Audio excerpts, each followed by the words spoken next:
Hello everyone, welcome to my channel, and today we are going to talk about New York City. I just came back from New York City where I was at the Microsoft Build conference, so I had an amazing time there. Don't forget to like, share, and subscribe for more amazing travel experiences. In this video, I will be sharing with you my experience that I had in New York City for the past week. I will also be giving you some tips that you might want to consider when planning a trip to New York City. When it comes to traveling, it's something that I really enjoy doing, and especially so when I get the opportunity to visit new cities and explore them, try out different restaurants and meet new people, and this trip was not any different. As soon as I arrived, I went straight to my hotel and dropped off my luggage, and then I headed out to explore the city. One of the most popular tourist destinations in New York City is Times Square.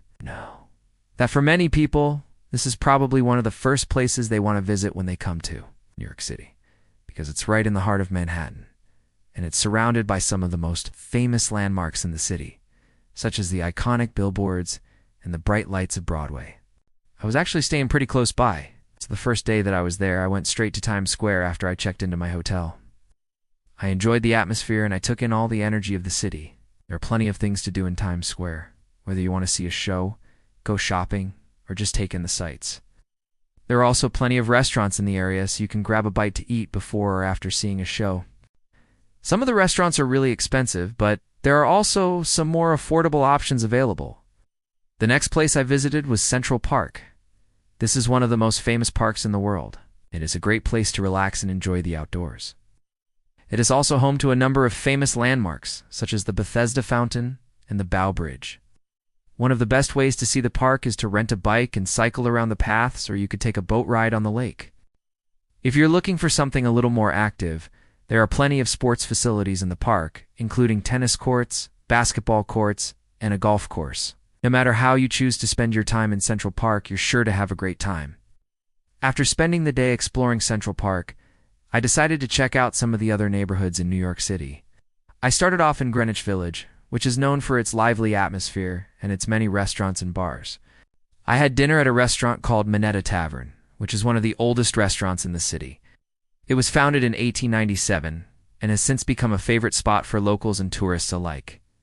I had a wonderful meal there. The service was excellent, and the atmosphere was cozy and inviting. After dinner, I took a stroll through Washington Square Park, which is located in the heart of Greenwich Village. The park is a popular spot for musicians and street performers, and it's also a great place to relax and people watch. The next day, I headed to Soho, which is known for its trendy boutiques and art galleries. I did a little bit of shopping, and then I stopped for coffee at a local cafe. From there, I walked over to the High Line, which is a unique outdoor space that's built on an elevated section of the West Side Railroad. The High Line is now a popular spot for tourists and locals alike to take in the views of the city. On my third day in New York City, I decided to take a day trip to one of the famous nearby cities. You could either head to Philadelphia or Boston. Both cities are rich in history and culture, and they're both definitely worth a visit. But since I only had a few days in the area, I decided to head to Philadelphia. I took the train from Penn Station, and it only took about an hour to get there. Once I arrived in Philadelphia, I headed straight to the Liberty Bell and Independence Hall, which are two of the most famous landmarks in the city. I spent the afternoon exploring the city, and then I headed back to New York City in the evening. On my fourth day in New York City, I decided to visit one of the most famous museums in the world, the Metropolitan Museum of Art. The museum is home to a vast collection of art from around the world, and it's definitely worth a visit if you have any interest in art at all. I spent the entire day at the museum, and I didn't even get to see everything that it has to offer. Another popular museum in New York City is the Museum of Modern Art, which is home to a world-class collection of modern art.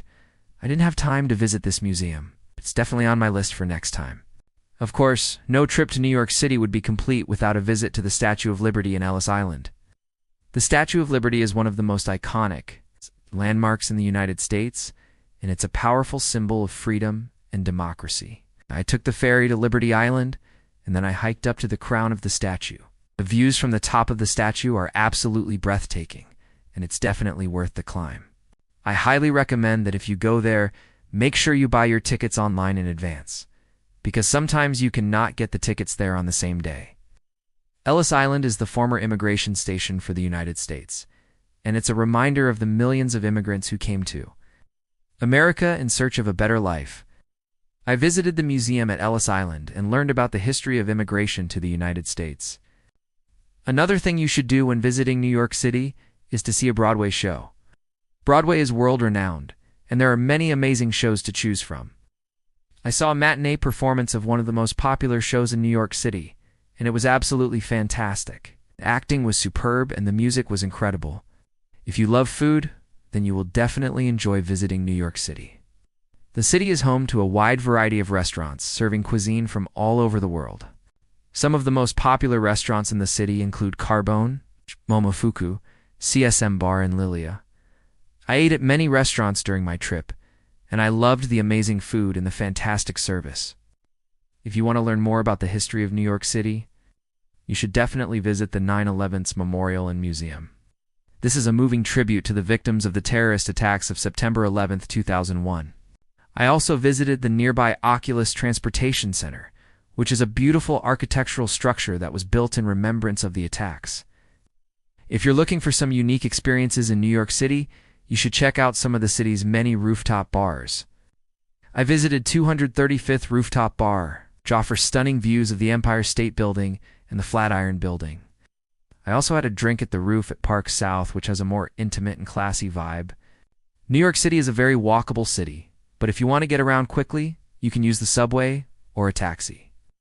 I used the subway a lot during my trip, and I found it to be a convenient and affordable way to get around. Taxis are also readily available throughout the city, but they can be expensive. Overall, I had an amazing time in New York City. It's a truly special place, and I'm so glad I got the chance to visit. If you're planning a trip to New York City, I hope you have an amazing time.